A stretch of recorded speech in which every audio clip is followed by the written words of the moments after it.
আজ বানাচ্ছি বেগুন ভর্তা। এখানে প্রথমে কড়াইয়ে তেল দিয়ে পেঁয়াজগুলো কুচি কুচি করে কেটে সেটা তেলে দিয়ে দিয়েছি। এই যে এখানে লঙ্কা কুচানো আছে, এখানে টমেটো কুচানো আছে। টমেটোগুলো পেঁয়াজগুলো ভাজা হয়ে গেছে, এবার টমেটো দিয়ে দিচ্ছি।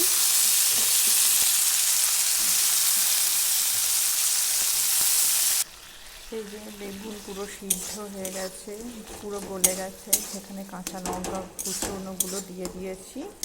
এবার দেব বেগুন। বেগুন আগে থেকে পরিয়ে রাখা ছিল। বেগুন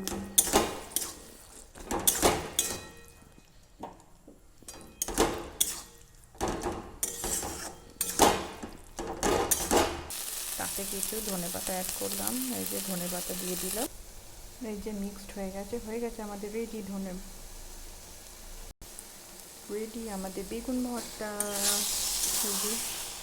বেগুন ভর্তা রেডি পুরো। একটু মাখা মাখা হয় যাতে এগুলো রুটি ভাত সবই খেতে ভালো লাগে। এই যে